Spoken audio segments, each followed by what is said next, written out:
ओम शांति। 28 फरवरी 2024। बाबा के महावाक्य। मीठे बच्चे, भारतवासियों को सिद्ध कर बताओ कि शिव जयंती ही गीता जयंती है। गीता से फिर होती है श्री कृष्ण जयंती। प्रश्न: किसी भी धर्म की स्थापना का मुख्य आधार क्या है? धर्म स्थापक कौन सा कार्य नहीं करते जो बाप करते हैं? उत्तर: किसी भी धर्म की स्थापना के लिए पवित्रता का बल चाहिए। सभी धर्म पवित्रता के बल से स्थापन हुए, लेकिन कोई भी धर्म स्थापक किसी को पावन नहीं बनाते, क्योंकि जब धर्म स्थापन होते हैं तब माया का राज्य है।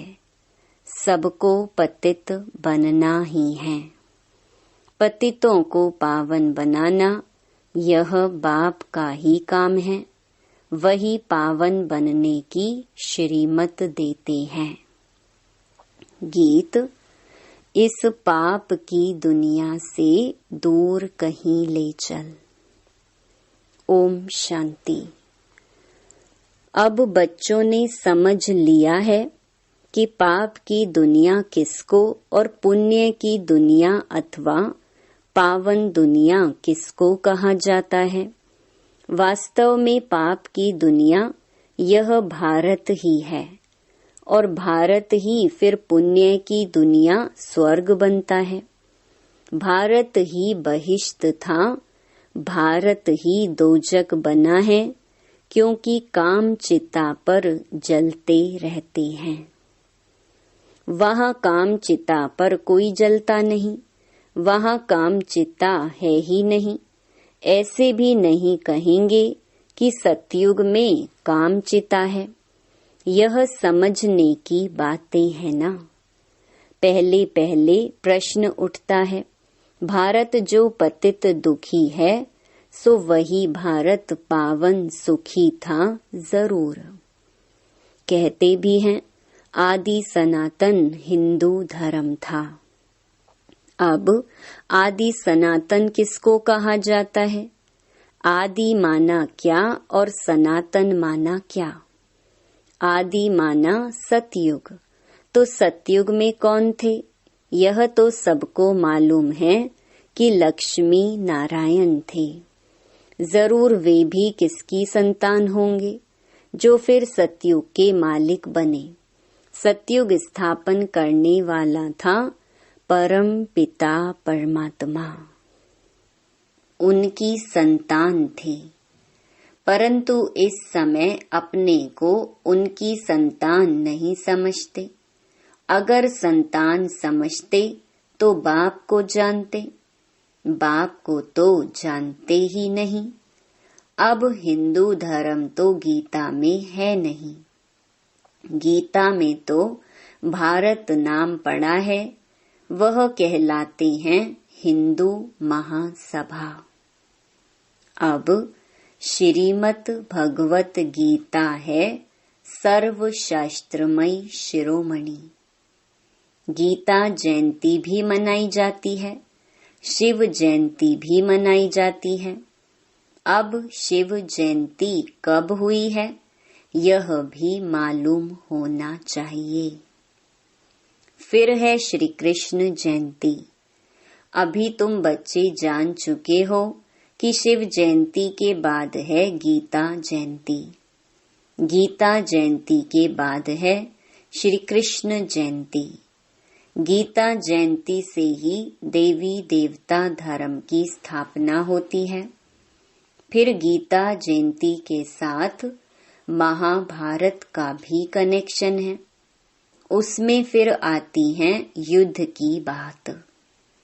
दिखाते हैं युद्ध के मैदान में 3 सेनाएं थीं, यादव, कौरव और पांडव दिखाते हैं। यादव मूसल निकालते हैं, वहां शराब पिया और मूसल निकाले। तुम जानते हो अभी बरोबर मूसल भी निकल रहे हैं। वह भी अपने कुल का विनाश करने एक दूसरे को धमकी दे रहे हैं। सब क्रिश्चियन लोग हैं। वही यूरोप वासी यादव ठहरे तो एक है उन्हों की सभा। उनका विनाश हुआ, आपस में लड़ मरे। उसमें सारा यूरोप आ गया। उसमें इस्लामी, बौद्धि, क्रिश्चियन सब आ जाते हैं। यहाँ फिर हैं कौरव और पांडव। कौरव भी विनाश को प्राप्त हुए और विजय पांडवों की हुई। अब प्रश्न उठता है, गीता का भगवान कौन? जिसने सहज योग और सहज ज्ञान सिखलाकर राजाओं का राजा बनाया अथवा पावन दुनिया स्थापन की। क्या श्री कृष्ण आया? कौरव तो कलयुग में थे। कौरव पांडवों के समय श्री कृष्ण कैसे आ सकता? श्री कृष्ण जयंती मनाते हैं सतयुग आदि में 16 कला। श्री कृष्ण के बाद फिर त्रेता में 14 कला राम की। श्री कृष्ण तो प्रिंस का भी प्रिंस है। विकारी प्रिंस लोग श्री कृष्ण को पूजते हैं क्योंकि जानते हैं वह सतयुग का 16 कला संपूर्ण प्रिंस था। हम विकारी हैं, जरूर प्रिंस लोग भी ऐसे कहेंगे ना। अब फिर शिव जयंती भी है। मंदिर भी बड़े से बड़ा उनका ही बना हुआ है। वह है निराकार शिव का मंदिर। उनको ही परमपिता परमात्मा कहेंगे।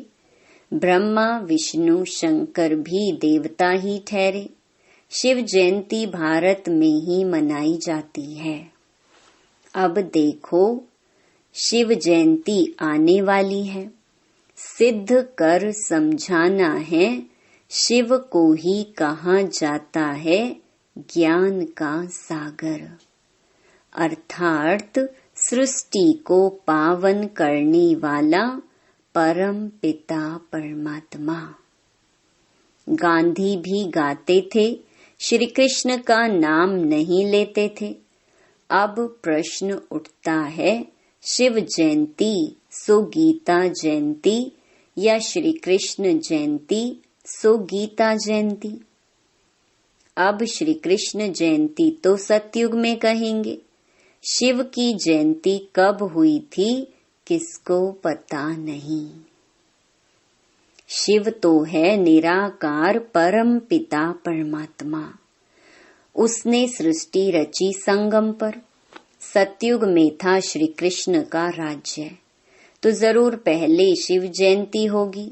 बच्चे जो ब्राह्मण कुलभूषण सर्विस में तत्पर रहते हैं, उन्हों को ये बातें बुद्धि में लानी है कि भारतवासियों को कैसे सिद्ध कर बताएं कि शिव जयंती सो गीता जयंती। फिर गीता से होती है श्री कृष्ण जयंती अथवा राजाओं के राजा की जयंती। श्री कृष्ण है पावन दुनिया का राजा। वहां तो है राजाई। वहां श्री कृष्ण ने जन्म लेकर गीता तो गाई नहीं, और सतयुग में महाभारत लड़ाई आदि तो हो नहीं सकती। वह जरूर संगम पर हुई होगी। तुम बच्चों को अच्छी तरह इन बातों पर समझाना है। पांडव और कौरव सभा मशहूर है। पांडव पति दिखलाते हैं श्री कृष्ण को। समझते हैं उसने सहज ज्ञान और सहज राजयोग सिखलाया। अब वास्तव में लड़ाई की तो कोई बात ही नहीं। विजय पांडवों की हुई है, जिन्हों को परम पिता परमात्मा ने सहज राजयोग सिखलाया। वही 21 जन्म सूर्यवंशी चंद्रवंशी बन गए। तो पहले समझाना है हिंदू महासभा वालों को। सभाएं तो और भी हैं, लोकसभा, राज्यसभा, ये हिंदू सभा है मुख्य। जैसे 3 सेनाएं गाई हुई हैं, यादव, कौरव और पांडव, और यह हुए भी संगम पर। अभी सतयुग की स्थापना हो रही है, श्री कृष्ण के जन्म की तैयारी हो रही है। गीता जरूर संगम पर ही गाई है। अब संगम पर किसको लाएं? श्री कृष्ण तो आ ना सके। उनको क्या पड़ी है जो पावन दुनिया छोड़ पतित दुनिया में आए? और श्री कृष्ण तो है भी नहीं। तुम जानते हो अब वह 84वें जन्म में है। कई लोग फिर समझते हैं श्री कृष्ण हाजिरा हजूर है, सर्वव्यापी है। श्री कृष्ण के भक्त कहेंगे यह सब कृष्ण ही कृष्ण है। श्री कृष्ण ने यह सब रूप धरे हैं। राधे पंथी होंगे, वह फिर कहेंगे राधे ही राधे। हम भी राधे, तुम भी राधे। अनेक मतें निकल पड़ी हैं। कोई कहे ईश्वर सर्वव्यापी, कोई कहे श्री कृष्ण सर्वव्यापी, कोई कहे राधे सर्वव्यापी। अब बाप तुम बच्चों को समझाते हैं। वह बाप वर्ल्ड ऑलमाइटी अथॉरिटी है। तो अब तुम बच्चों को भी अथॉरिटी दे रहे हैं कि कैसे इन सबको समझाएं। हिंदू महासभा वालों को समझाओ, वह इन बातों को समझ सकेंगे। वह अपने को रिलीजियस माइंडेड मानते हैं। गवर्नमेंट तो कोई धर्म को मानती नहीं, वह खुद ही मूंझ गए हैं। शिव परमात्मा है निराकार ज्ञान सागर, और कोई को ज्ञान का सागर कह नहीं सकते। वह जब सम्मुख आकर ज्ञान दे तब राजाई स्थापन हो, फिर तो बस राजाई स्थापन हो गई। फिर सम्मुख तब आए जब राजाई गंवाओ।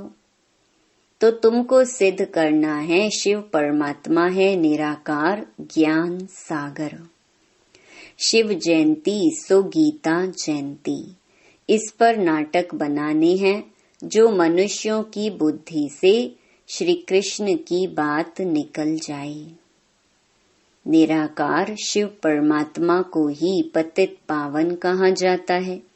शास्त्र आदि जो भी बने हैं वह सब मनुष्य मत पर मनुष्यों ने बनाए हैं। बाबा का शास्त्र तो कोई है नहीं। बाप कहते हैं मैं सम्मुख आकर तुम बच्चों को बैगर टू प्रिंस बनाता हूँ और फिर मैं चला जाता हूँ। यह नॉलेज मैं ही सम्मुख सुना सकता हूँ। वह गीता सुनाने वाले भल गीता सुनाते हैं, परंतु वहाँ भगवान सम्मुख तो है नहीं। कहते हैं गीता का भगवान सम्मुख था जो स्वर्ग बनाकर चला गया। तो क्या वह गीता सुनने से कोई मनुष्य स्वर्गवासी हो सकता है? मरने समय भी मनुष्यों को गीता सुनाते हैं और कोई शास्त्र नहीं सुनाते हैं। समझते हैं गीता से स्वर्ग की स्थापना हुई है, इसीलिए गीता ही सुनाते हैं। तो वह गीता एक होनी चाहिए ना। दूसरे धर्म सब पीछे आए हैं और कोई कह नहीं सकते तुम स्वर्गवासी बनेंगे। फिर मनुष्यों को पिलाते भी गंगा जल हैं, जमुना जल नहीं पिलाते। गंगा जल का ही महत्व है। बहुत वैष्णव लोग जाते हैं मटके भरकर ले आते हैं, फिर उनमें से बूंद बूंद डालकर पीते रहते कि सब रोग मिट जाएं। वास्तव में है यह ज्ञान अमृत की धारा, जिससे 21 जन्म के दुख मिट जाते हैं। तुम चैतन्य ज्ञान गंगाओं में स्नान करने से मनुष्य स्वर्गवासी बन जाते हैं, तो जरूर पिछाड़ी में ज्ञान गंगाएं निकली होंगी। वह पानी की नदियां तो हैं ही हैं। ऐसे थोड़े ही कोई पानी पीने से देवता बन जाएंगे। यहाँ कोई थोड़ा ही ज्ञान सुनते हैं तो स्वर्ग के हकदार बन जाते हैं। यह है ज्ञान के सागर शिव बाबा की ज्ञान गंगाएं। ज्ञान सागर गीता ज्ञान दाता एक शिव है, श्री कृष्ण नहीं है। सतयुग में पतित कोई होता नहीं जिसको ज्ञान दे। ये सब बातें भगवान बैठ समझाते हैं। हे अर्जुन व हे संजय नाम मशहूर हो गया है, लिखने में बहुत तीखा है, निमित्त बना हुआ है। अब शिव जयंती आती है तो उस पर बड़े बड़े अक्षरों में लिखना है, शिव हो गया निराकार।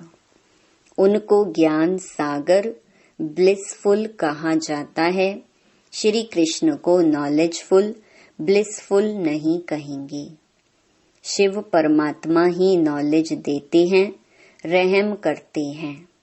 नॉलेज ही रहम है। मास्टर रहम कर पढ़ाते हैं तो बैरिस्टर इंजीनियर आदि बन जाते हैं।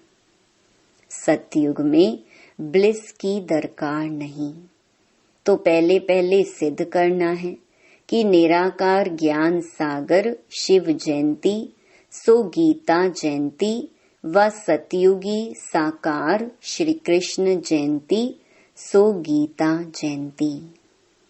ये है तुम बच्चों को सिद्ध करना। तुम जानते हो जो भी पैगंबर आदि आते हैं वह पावन नहीं बनाते। द्वापर से माया का राज्य होने से सब पतित हो जाते हैं। फिर जब तंग होते हैं तो चाहते हैं हम जाएं। जो धर्म स्थापन करते हैं वही फिर वृद्धि को पाते हैं।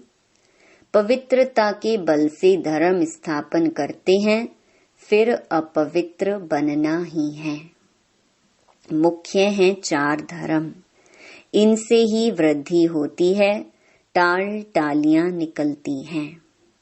शिव जयंती गीता जयंती सिद्ध होने से और सब शास्त्र उड़ जाएंगे, क्योंकि वह हैं मनुष्यों के बनाए हुए। वास्तव में भारत का शास्त्र एक ही गीता है। मोस्ट बिलवेड बाप कितना सहज कर समझाते हैं। उनकी श्रेष्ठ ते श्रेष्ठ मत है। अब तुमको यह सिद्ध करना है कि निराकार ज्ञान सागर जयंती सो गीता जयंती या सतयुगी साकार श्री कृष्ण जयंती सो गीता जयंती। इनके लिए बड़ी कॉन्फ्रेंस बुलानी पड़े। ये बात सिद्ध हो जाए तो फिर सब पंडित तुमसे आकर यह लक्ष्य लेंगे। शिव जयंती पर कुछ तो करना है ना। हिंदू महासभा वालों को समझाओ, उनकी बड़ी संस्था है। सतयुग में है आदि सनातन देवी देवता धर्म। बाकी सभा आदि कोई नहीं, सभाएं हैं संगम पर। पहले पहले तो सिद्ध करना है कि वास्तव में आदि सनातन सभा है या ब्राह्मणों की, पांडवों की। पांडवों ने ही विजय पाई जो फिर स्वर्गवासी हुए। अब तो कोई आदि सनातन देवी देवताओं की सभा कह न सके। देवताओं की सभा नहीं कहेंगे, वह है सॉवरेंटी। कल्प के संगम पर यह सभाएं थीं। उनमें एक थी पांडव सभा, जिसको आदि सनातन ब्राह्मणों की सभा कहेंगे, यह कोई नहीं जानते। श्री कृष्ण के नाम से ब्राह्मण है नहीं, ब्राह्मणों की चोटी ब्रह्मा के नाम से है, ब्रह्मा के नाम से तुम ब्राह्मण सभा कहेंगे। ये बातें समझाने वाला भी बुद्धिवान चाहिए। इसमें ज्ञान की पराकाष्ठा चाहिए। निराकार शिव ही गीता ज्ञानदाता, दिव्य चक्षु विधाता है। यह सब धारण कर फिर कॉन्फ्रेंस बुलाते हैं। जो समझते हैं हम सिद्ध कर बता सकेंगे, उनको आपस में मिलना चाहिए। लड़ाई के मैदान में मेजर्स, कमांडर्स आदि की सभा होती है। यहाँ कमांडर महारथी को कहा जाता है। बाबा क्रिएटर, डायरेक्टर है। स्वर्ग की रचना करते हैं, फिर डायरेक्शन देते हैं, महासभा बनाओ, फिर इस बात को उठाओ। गीता का भगवान सिद्ध होने से फिर सब समझेंगे कि उनसे योग लगाना चाहिए। बाबा कहते हैं, मैं गाइड बनकर आया हूँ, तुम उड़ने लायक तो बनो। माया ने पंख तोड़ डाले हैं। योग लगाने से तुम्हारी आत्मा पवित्र हो जाएगी और उड़ेंगे। अच्छा, मीठे मीठे सिकिलधे बच्चों प्रति मात पिता बाप दादा का याद प्यार और गुड मॉर्निंग। रूहानी बाप की रूहानी बच्चों को नमस्ते। धारणा के लिए मुख्य सार। पहला, ज्ञान अमृत धारा से सबको निरोगी व स्वर्गवासी बनाने की सेवा करनी है। मनुष्यों को देवता बनाना है। बाप समान मास्टर रहमदिल बनना है। दूसरा, ज्ञान की पराकाष्ठा से बुद्धिवान बन शिव जयंती पर सिद्ध करना है कि शिव जयंती ही गीता जयंती है। गीता ज्ञान से ही श्री कृष्ण का जन्म होता है। वरदान, दिनचर्या के हर कर्म में यथार्थ और युक्तियुक्त चलने वाले पूज्य पवित्र आत्मा भव। पूज्य पवित्र आत्मा की निशानी है उनका हर संकल्प, बोल, कर्म और स्वप्न यथार्थ अर्थार्थ युक्ति युक्त होगा। हर संकल्प में अर्थ होगा। ऐसे नहीं कि ऐसे ही बोल दिया, निकल गया, कर लिया, हो गया। पवित्र आत्मा सदा दिनचर्या के हर कर्म में यथार्थ युक्ति युक्त रहती है। इसलिए पूजा भी उनके हर कर्म की होती है, अर्थात पूरे दिनचर्या की होती है। उठने से लेकर सोने तक भिन्न भिन्न कर्म के दर्शन होते हैं।